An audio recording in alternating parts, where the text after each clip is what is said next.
దొరకదు. భూమి మీద ఉన్నప్పుడు ఏమన్నాడు తెలుసు యేసు ప్రభు? ఒకడు సర్వలోకాన్ని సంపాదించుకొని తన ప్రాణమును పోగొట్టుకునేలా అతనికి ఏమి ప్రయోజనం? ఏది విలువైంది? లోకం అంతా నువ్వు సంపాదించుకున్నా నీ ప్రాణాన్ని ఒక్కదాన్ని పోగొట్టుకుంటే దానివల్ల నీకే ప్రయోజనం లేదన్నాడు. ఏమన్నాడు? దేవుడికి స్తోత్రం చెప్పు. నువ్వు లోకం అంతా సంపాదించుకోపోయినా నీ రక్షణ జాగ్రత్తగా కాపాడుకో. ఏం కాపాడుకో?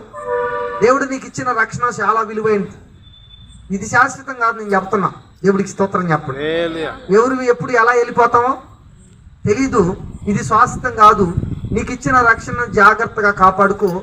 అది రేపు నిన్ను నిత్య రాజ్యానికి చేర్చింది. ఎక్కడికి చేర్చింది? నిత్యము నువ్వు రేపు నివసించబోయే రాజ్యానికి వెళ్ళటానికి బాప్తిసం పొందాలి. పాపాలు కడిగి వేసుకోవాలి. అందుకు కడిగి వేసుకున్న నువ్వు ధన్యుడివి, ధన్యురాలివి. నీ రక్షణని జాగ్రత్త కాపాడుకో. నిన్నేం పెట్టి సంపాదించుకున్నాడు? దేవుడు తన స్వరక్తం ఇచ్చిన సంఘంలో నిన్ను ఒక బిడ్డగా, తన అవయవంలో ఒక వ్యక్తిగా నిర్మించుకున్నాడు దేవుడు. దేవుడికి స్తోత్రం.